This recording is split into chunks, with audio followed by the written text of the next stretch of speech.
Hello again. Tonight I will be doing my persuasive speech, and these are my audience members.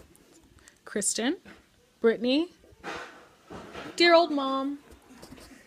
All right, so we're going to go ahead and get started. Grab my note cards. Okay. Hi everyone, my name is Alyssa Dillard, and today I'm going to be going over drinking and driving ages in the United States. Every 90 seconds, someone dies in a car accident. In 2010, 10,228 people were killed in alcohol-impaired driving crashes, accounting for nearly 1/3, or 31%, of all traffic-related deaths in the United States.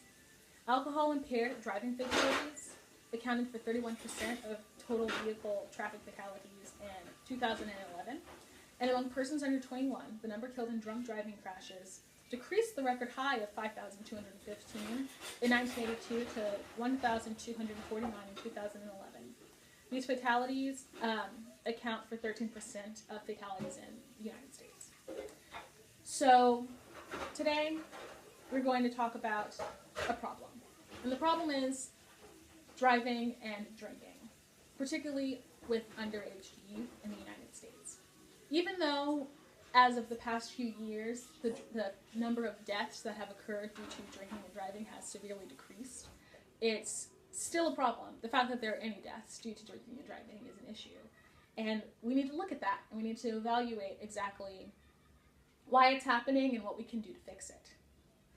But there are solutions. We have to look at not necessarily what we've been doing both in the United States, but we should start looking at countries outside of the United States to see how they handle both drinking and driving, and what it does to benefit their country and reduce the number of deaths that occur in their countries due to these problems. So I was doing some research, and particularly with the CDC, and looking at drinking and driving regulations and ages across Europe and Asia and Africa, and I noticed particularly Germany stuck out to me because they have a lot of rules.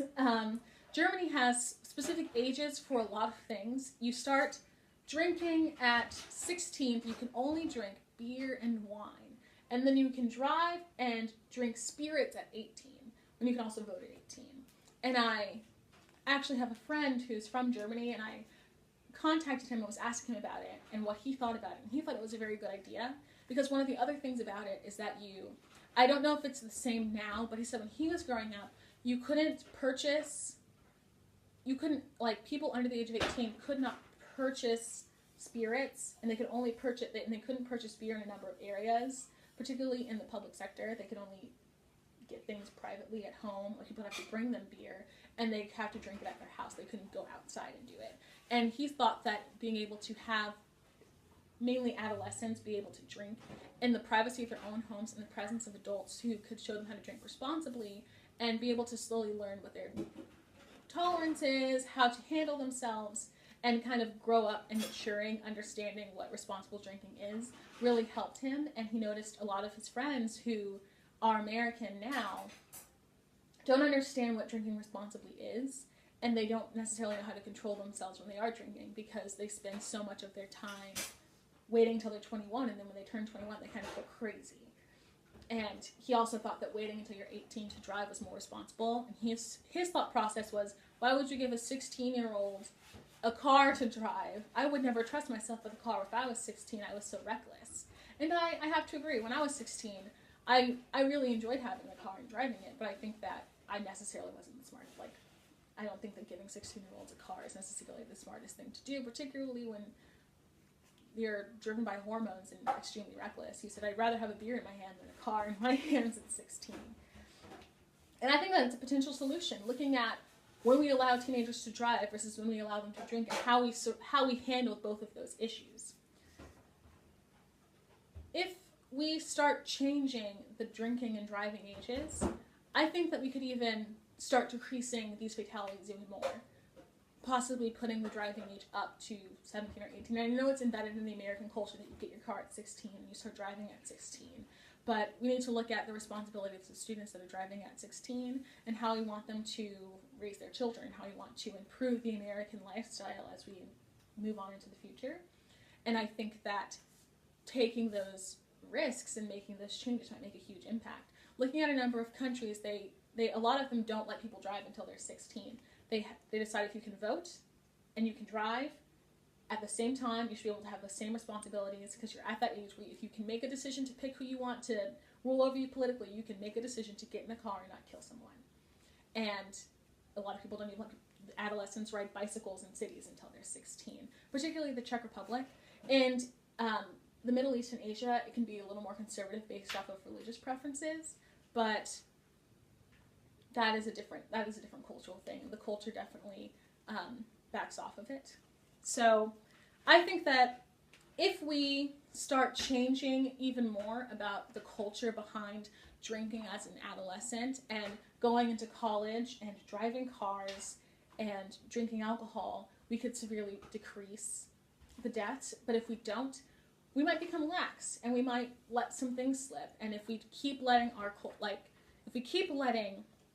the adolescent culture dictate how we handle the future, we might end up ending up with even more fatalities than we thought we had at the beginning.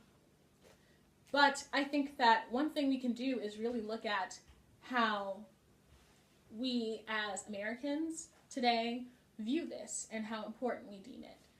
Because if we're very vocal and we start looking at actual drinking and driving fatalities and thinking about what we could imagine being right for our culture and our country in terms of drinking and responsibility, we could eventually change the culture ourselves by speaking to our representatives and our legislature and writing letters and communicating with both the CDC and a number of other places. Like MAD does a lot of really great work with drinking and driving, along with the Century Council, whose sole job it is to decrease the drinking and driving fatalities, particularly driving fatalities in the United States. There's an article by Ruth Enge, which is Why Drinking Ages Should Be Decreased, and then it's titled A Response Based Off of Research. And she writes extensively about how waiting too long doesn't necessarily do enough, because the ages between 21 and 26 are when the highest number of fatalities occur. And when you look at that, that's when people are in college, they are no longer in the sponsorship of their parents, they're alone, they're with friends, and they're necessarily around people who do drink and drive, and encourage them to do that because, well, they didn't get hurt, so will I get hurt? But we don't want to wait until they have that decision. We want to act so that they don't even think about it. They don't take those cues, they don't get in that car, and they don't hit some kid, they don't hit their friends, they don't hit a person on their way to work. So I think that as Americans, our responsibility is to really think about these things and reevaluate what we want. I believe that even if we did reduce the drinking age, we couldn't just reduce it and expect people to change it themselves. We should really focus on changing the culture, and I hope that you take away that we could change our culture and really benefit others and benefit our country. Thank you very much.